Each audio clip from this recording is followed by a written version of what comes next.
Hi guys, here we are again, and tonight we've got a special guest. Now then. So we've got Martin Bassett Rhodes, who's the bandmaster of Royal Buckley Band. Band manager. Band manager, sorry, look, he's correcting me already. Yeah. There you go, so I'm going to get told off now in the practice. You'll get me in trouble. Yeah. So, but you're here in a different capacity tonight, aren't you? You're here as... What are you here as? What capacity you're in? Well, a combination really, but as a member of the Buckley Jubilee Committee. Right, okay. So we're here to talk about the Buckley Jubilee. So I suppose, to start it off then, Martin, we're here and this might be the last year. Yeah, that's not actually the case. We are facing some difficulties. Well, not difficulties, changes. The funding for various elements of the Jubilee is being pulled in certain places. So it's less guaranteed because we've got to generate the funds for it ourselves. So if we want to have the procession, we're going to have to pay for the rolling roadblock. If we want the bunting put up and taken down, we're going to have to pay for that ourselves as well. So it's just a case of the committee, and we only found out beginning of the year properly, and it just means we've got to change our approach to it. So it's not that it's absolutely guaranteed that the council, will front the money for the rolling roadblock and all the other bits and pieces. It's we have to approach this differently, and as I said, as band manager, Royal Buckley, fundraising is a core part of what we do. So I've been working with the committee to try and generate the interest and try and get the word out that actually we just need help with it. So there have been people who have been publicly saying, this could be the last one. They're not in the committee. They're nothing to do with it. It's all hearsay. Well, that's good then. So, and with the new Facebook page that we've set up, it means that we're able to we have a public voice now as a committee, and we didn't have that before. It wasn't as needed. So yeah, it's just different. It's a new approach, is what it is, a new way of thinking.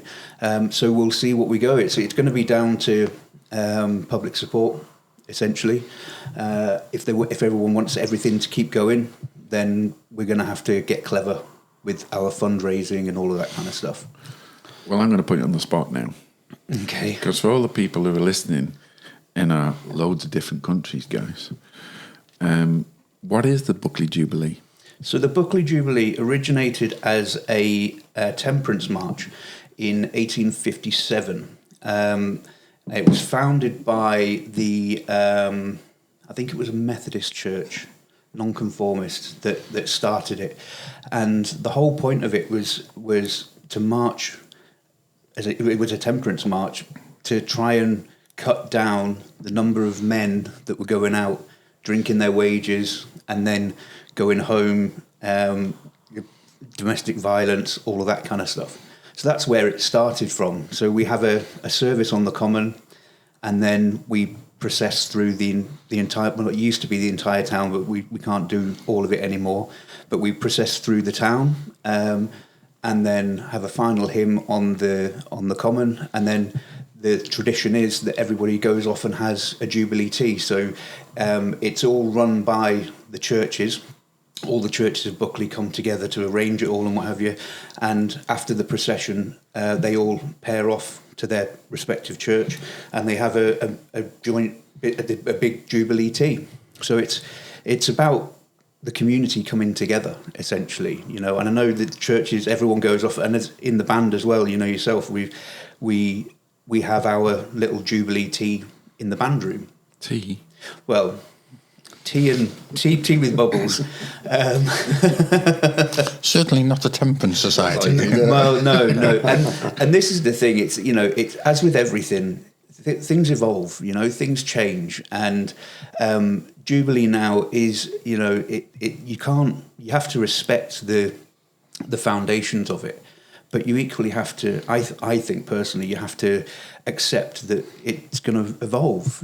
And it's as much as it ever has been. At the core of it, it is about the community, the churches coming together, and the wider community of Buckley all coming together and having that moment in the middle of the year. It's almost like Christmas in the middle of the year, Yeah, it's July. Yeah. Oh, so is July, isn't it? Yeah, second Tuesday in every July. In July, yeah. And the other thing I want to, how long has it been going? Because I know Royal Buckley's been going for over 200 years, but how long has the Jubilee been going? So the first one, I believe, was 1857.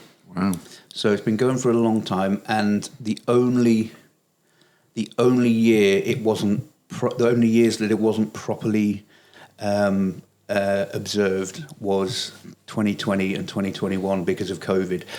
But there were members of Buckley that went and did it off their own back as part of their COVID exercise.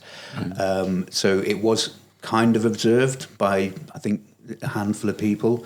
But world wars, everything like that, didn't stop Still it. carried on. It still Wow. carried on. Wow. Yeah. Well, I didn't know that. Yeah. Can I just say, Martin, I think it's great that you're actually on the Jubilee Committee, because we've obviously had an understanding of your skills with organising the Royal Buckley Brass Band. You're absolutely fantastic at it, if I might say so. Thank you. And can I just ask how many others are on the committee? And are there any members of Parliament or anyone like that would voice their opinions? I don't think there's any members of Parliament on the committee. There's about, I think it maybe 12, between 12 and 15 in total on the committee. Yeah. I might be being generous with the numbers. I genuinely, I just can't remember, unfortunately, and I'm terrible with names. So yeah, it's there's representatives from all of the churches that are involved with the actual procession. Yeah, good. So they all kind of take a part in helping to organise everything. And when you mentioned the council giving the go ahead to pay for the roads being blocked, and could it be the thin end of the wedge? Starting with the Jubilee and then maybe Remembrance Sunday, it's the same situation where the roads have to be blocked at certain points for the band to march through the town of Buckley. Yeah, I don't know whether it's come from higher up, but we have been told that national events will still be supported. So things like Remembrance will still be supported by, whether it be the council or the police, but roadblocks and all that kind of stuff will all be in place for national events. It's just, obviously, Buckley Jubilee is specific to just Buckley, so unfortunately we get hit with it. Right, yeah. It's a bit short-sighted, really, though, isn't it? Because the event's been going on for so long, and it's a community event, and so the councils exist for the communities. Yeah. And for me, I was involved when I worked for newspapers in it as well as being in bands, and the amount of people that turn up for it. I believe, do the school children still get a day off? Yeah. All the schools shut.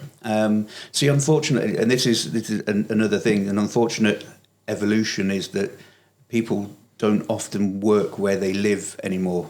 Everybody commutes these days. So where local businesses might shut for the day and the schools shut for the day, you might live in Buckley, but you still, you work in Chester or something like that, and you've still got to go to work. There are people that I know, they book the day off wherever they are. They'll guarantee that they're there. There are people that make the effort to travel up from wherever they are. For some people, it's a massive thing. And they put all the effort in. Like I say, even during those COVID years, there were people that refused for there not to be some sort of observation of Buckley Jubilee. Yeah, and I know from banding point of view, I don't think I've ever been in a band that's had so much support from the town. Yeah. And Buckley is great for that. The people come out and they support we're very lucky. Yeah, we've got the people of Buckley are just they're fabulous people, and they like you say, they love the band. It's fabulous. So it's nice that we can do things towards the community as well. Yeah, it's almost giving something back, isn't it? Absolutely. In tenfold of what you get the other way, which is absolutely amazing to see. From the outside, being involved with other bands to see that and being involved in the when we did the 22 one, and we had how many players did we have that year? I had 45 on parade that year. Absolutely amazing. 3 or 4 weeks before, I had 15. Yeah. So it was a big effort to get everyone involved, but it was great. It was great. That was my next question, really, because I know, like you've just said, in the last few years you've been producing this mass band, haven't you, to turn out, and hopefully you're going to do the same again this year, I presume.